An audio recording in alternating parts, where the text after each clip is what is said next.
Hey guys, Garrett here from iOS Pro. Today, I'm going to be telling you guys why the iPod Classic 4th Gen is still very usable in 2023 and why you should still buy one on eBay today. So let's get started.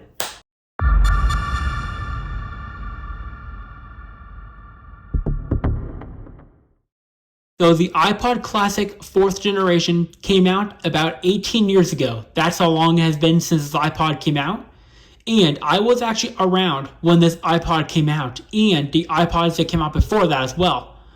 So, pretty long time ago.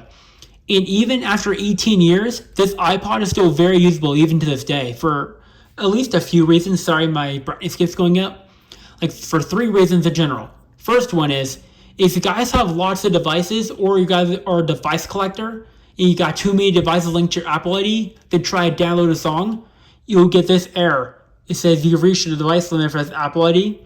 So basically what this means is, if you guys have too many devices and you try to download music on another one, it'll tell you can't. That's why I got this iPod, to work around the error and listen to music easily. That's why I got this, to get around the device limit error. And it's easy because my Mac is actually a link to my Apple ID, so I can actually use it to download music to this iPod very quick and easy. That is the main reason why I got this in general. So this is going to be my daily driver until I can get a 5th generation, which has better battery life. So for now, this will do.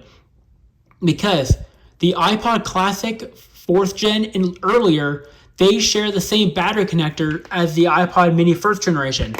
And this iPod had a bad battery. So I temporarily moved this battery from here into here, and it worked great. It may not be as good battery life as it used to, but it'll still work great until I get a new battery, which I did order one, be here in a few days. That's all. And these hard drives, you can actually upgrade these hard drives to a solid state higher capacity, at least 2 terabytes if you get the right adapters and all that. It's really cool. Because the YouTuber DankPods, he actually made a 2 terabyte iPod Classic and it was able to run just fine. And he found out that the limit for these devices, for how many songs you put on it, no matter how much you put into this iPod, is 35,000 songs. That is the limit for upgraded storage for song amount. Because it's not how much it can handle, it's how much RAM it has. So the amount of RAM is what allows this iPod to handle certain things. If you go up to 65,000 or higher, the device will crash because the RAM just cannot count the songs. That's why it's limited to 35,000 songs if you guys do the internal hard drive upgrade, which I'm going to keep it the way it is because it works just fine. So 200 songs, about 300 is good enough for me. The second reason is that there are some games on this iPod that you cannot find anywhere else, which is Brick, which is one of my favorite games on these iPods. Maybe tricky to use and all that, but it still works great. So let me just go ahead and plug this iPod in because the battery is getting low. There we go. On Music Quiz. Sorry, this iPod can run a little slow. You see? Basically, when it plays a song, it gives me some options to select. See? I can actually select to see which song is playing. It's really cool. The Parachute game, which is my least favorite game on the iPod. Then my second favorite game is a Solitaire. I don't like to play Solitaire on the iPods. I like to play it on the iPhone better. It's easier to use. Because you can just tap, tap, tap. You don't have to scroll one way, then scroll the other. It's just hard to use on the iPod. So that's why. But the one downside I don't like about this iPod or any of the classics is that every time you unplug them right after you're done charging, it would start draining to the percentage of that before I plugged it in. That's what happens if you don't let it charge at 100% first. The iPod Touch 6, 5, and 4 all have this problem as well.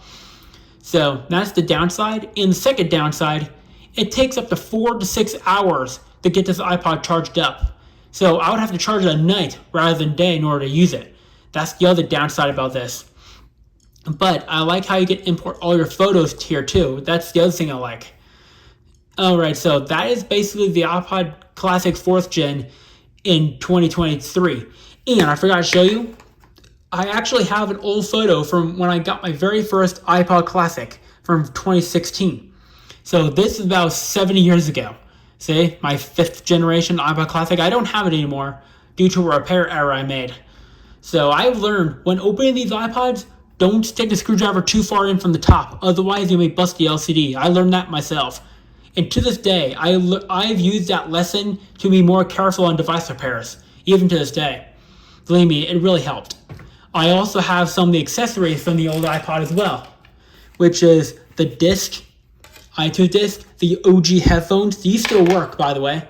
The iPod sleeve to help protect the iPod, and the original box to it. See, I still have the box, but I don't have the parts to the iPod anymore, as I don't. But I do have another backing to an old iPod Classic 3rd generation I had years ago. Someone who was coming over to my old house to do some internal house repair gave me this iPod 3rd gen, which had a bad battery. That's why I took it apart. Because back then I didn't know how to fix these iPods like I do today. So that's why I just took them apart and never fixed them. Because I'm a better repair person than I was back then. Much better at it. 100%. Alright. So yes, you should definitely buy one of these off eBay for $30 or less than $100. These go for pretty cheap now these days. Alright, so that's pretty much it for this video. If you liked this video, give it a thumbs up for this video. Peace out.